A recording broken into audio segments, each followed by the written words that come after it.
Ladies and gentlemen, you've read about it in the papers. Now witness before your very eyes the most rare and tragic of nature's mistakes. I give you the average man.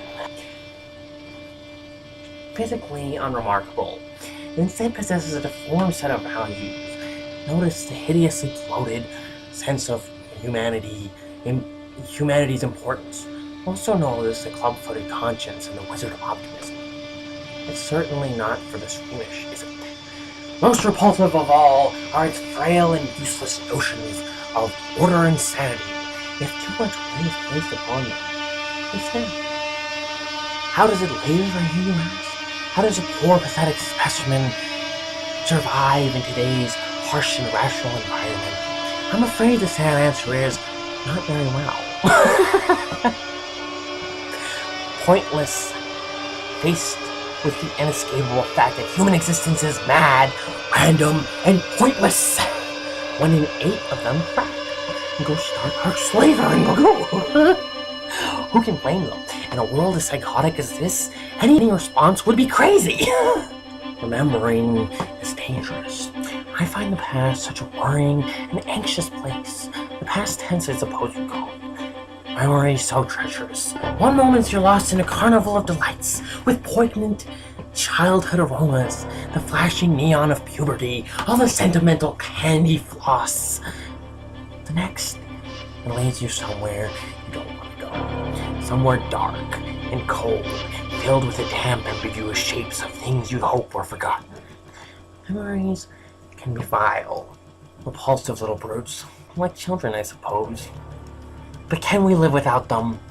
Memories are what our reason is based upon. If we can face them, we can't face them, we deny reason itself. Although why not? We aren't contractually tied to rationality. There's no sanity clause.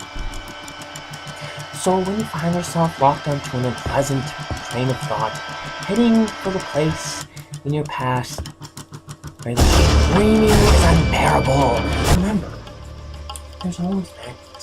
Madness is the emergency exit. You can just step outside and close the door when all those dreadful things that happen. You can lock them away forever. Life's full of chance. This is a bit. Oh, I see you're seeing a free ticket, I said. I'm glad. I did so want you to be here. You see, it doesn't matter if you catch me and send me back to the asylum. Gordon's been driven mad. I've proved my point. I've demonstrated there's no difference between me and everyone else. All it takes is one bad day to reduce the sanest man alive to lunacy. That's how far the world is from where I am. Just one bad day. You had a bad day once, right? Am I right? I know I am. I can tell you had a bad day. And everything changed. Why else would you dress up like a flying rat? You had a bad day, and it drove you as crazy as everybody else. Only you won't admit it. You have to keep pretending that life makes sense. There's no point to all this struggling. God, you make me want to puke! I mean, what is it with you? What made you what you are? Girlfriend killed by the mob? Maybe carved up by some mugger? Something like that. I bet something like that. Something like that happened to me once. I'm not sure exactly what it was. Sometimes I remember it one way, sometimes another. If I'm gonna have a past, I prefer it to be multiple choice. My point is, I went crazy when I saw what a black, awful joke the world was. I went as crazy as a coot. I admit it. Why can't you? Why can't you? I mean, you're not unintelligent. You see the reality of the situation. Do you know how many times we've come close to World War III over a flock of geese on a computer screen? Do you know what triggered the last World War? An argument over how many telegraph poles Germany owned. It's war debt creditors. Telegraph poles. It's all a joke. everything anybody ever valued or struggled for. It's all a monstrous, demented gag. So why can't you see the funny side? Why aren't you laughing? See, there are these two guys in a lunatic asylum. One night, they decide they don't like living in an asylum anymore.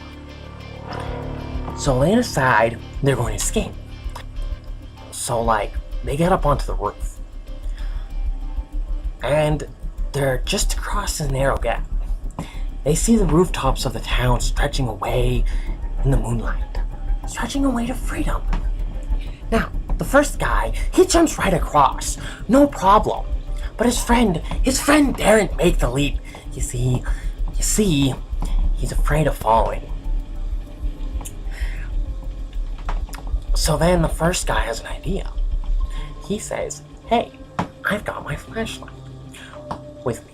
I'll shine it across the gap between the buildings. You can walk along the beam and join me. But the second guy just shakes his head.